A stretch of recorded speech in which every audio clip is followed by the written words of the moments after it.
You can play a dungeon crawler with a standard pack of cards, and in this video I'm going to show you exactly how. First, take your deck and remove the 2 jokers, the 2 red aces, and all of the red face cards. Discard these as they won't be needed. The spades and clubs are the monsters you have to fight, the remaining diamonds are the weapons you can use to fight them, and the hearts are the health potions you can take to stay alive. It sounds simple, but trust me, there's quite a lot of nuance, and it will get you addicted to trying to beat the dungeon.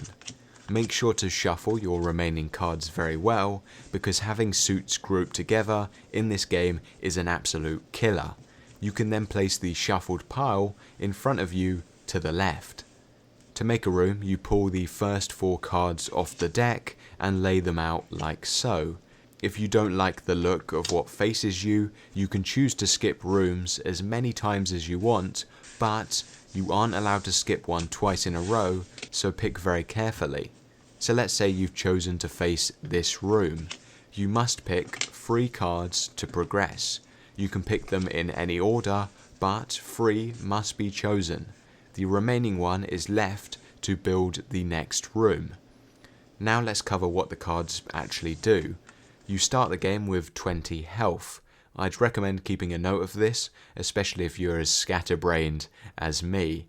Or you could use a 20-sided die, which I don't have. Picking a health potion will heal you that amount of health. For example, picking the 7 of hearts will heal me 7 health, and picking the 3 of hearts will heal me 3 health. You can't overheal, so you can't heal yourself over 20, so even if I picked the 7 of hearts when I had 16 health, I'd still only heal to 20 health.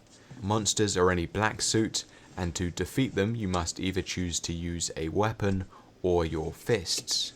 We haven't covered weapons yet, so let's use our fists to defeat the 3 of clubs. The value of the card is how much damage it does, so I take 3 damage to defeat it. Face cards are valued like normal, with the jack being 11, the queen 12, the king 13, and the ace 14. So if I decided to fight an ace card with my fist, and I had 19 health, I'd be left with 5. Finally, we have weapons. All weapons are binding, so once you pick one, you must equip it and discard your previous weapon. Place your weapon like so when playing Scoundrel. Fighting monsters with weapons allows you to lose less health or none at all. For example, if I had the 9 of diamonds and chose to use it against the king of clubs, I would only lose 4 health instead of 13. Because 13 take away 9 is 4. And if I use a weapon of any value against a monster of lower value, then I lose no health at all.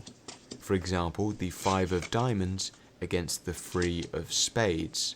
I would lose no health in this interaction.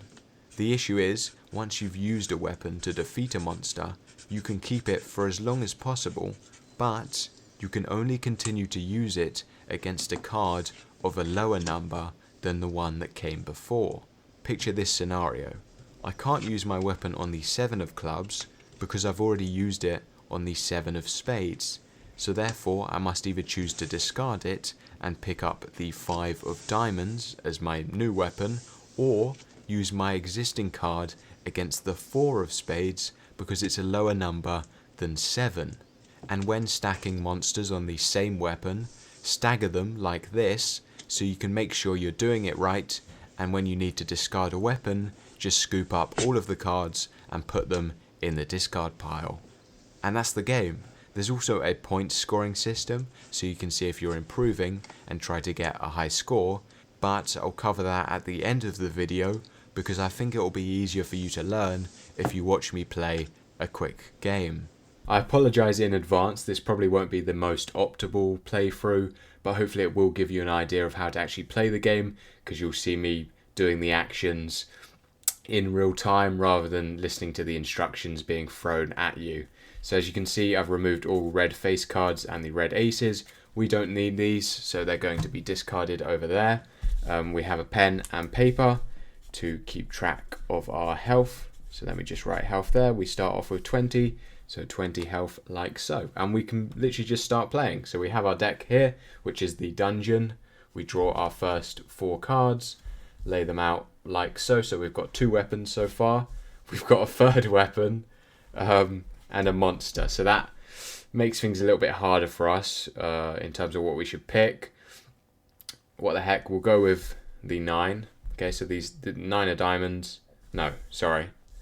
We should go for the 2 of diamonds first, discard that, then go for the 9 of diamonds, then go for this monster. Okay, because 6 is lower than 9, we take no damage.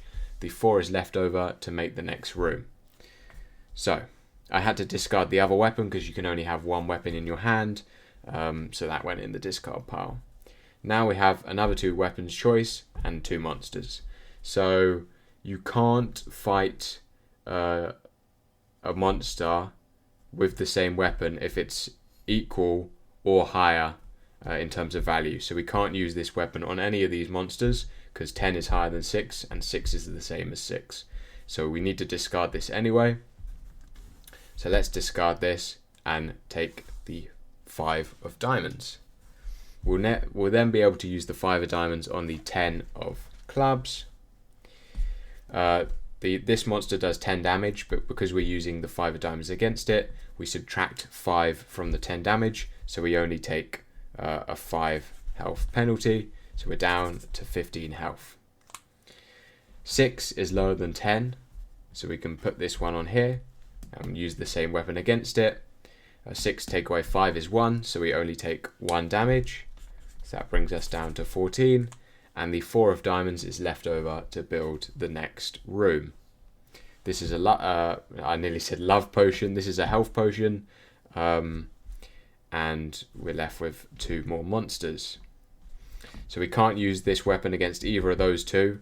So it kind of makes sense in this case to discard it, take a new weapon, and let's use the health potion as well to heal up to 20. So because this is 6, we'll add 6 to our health once we discard it. So we're back up to 20. Remember, you can't overheal. We have 2 cards remaining. I'm going to fight the lower one. 4 take away 9 is 5. 9 take away 4 is 5. So we're down to 15. And then we continue. And the game pretty much plays like that. I think I've covered most scenarios. So you should have, a kind of feel of how to play it. I'll just continue a few more rounds and then we can walk you through how you can calculate your score. And then, yeah, that's all the rules you need to know. Cool. So, I don't know, what we're doing. We have 2 more weapons, so we might as well discard this. Let's go for 7. So discard this along with its monster. 10. There's a 3 difference, so we take 3 health damage, so we're down to 12, but we can use the health potion. Remember, you can't overheal in this game, so yeah, you only go back up to 20 rather than 22. And then 3 more cards. So we've got a face monster this time. So the king would be, it goes, the jack is 11, queen is 12, so the king would be 13, and the ace would be 14. So what should we do here? Well, we can't use this weapon against either of those because they're both higher than 10. We've already used the weapon against a 10, so let's discard this. Let's take the 6 of diamonds as our new weapon, and let's fight the ace. So let's try and do some quick maths here. 14 take away 6 is 8, so we take 8 damage. That brings us down to 12. 20 minus 8 is 12, plus 4 health, back up to 16, and the king is left for the next round.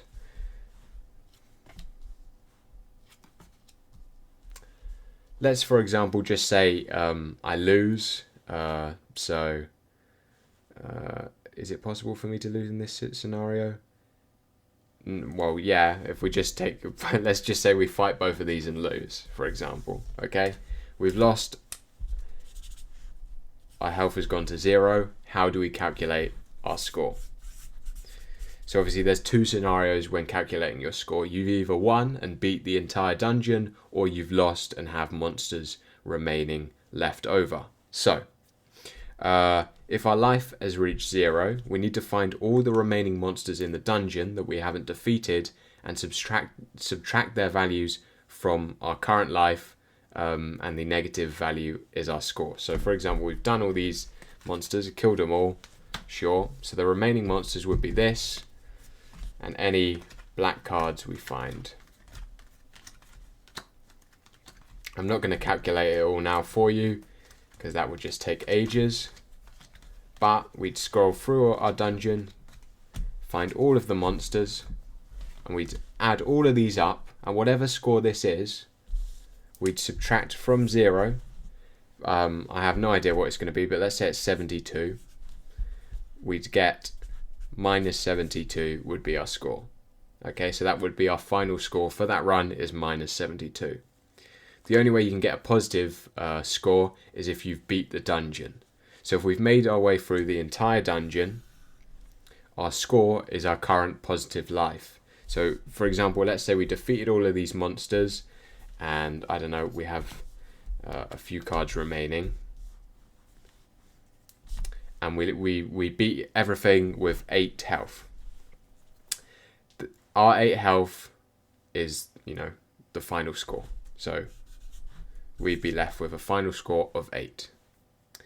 And there's also a stipulation in the rules that if your final score is 20, final life is 20, and the last card was a health potion, your score is your life plus the value of the health potion. So if you've beaten the dungeon, and your final score is 20, and you have a final health potion,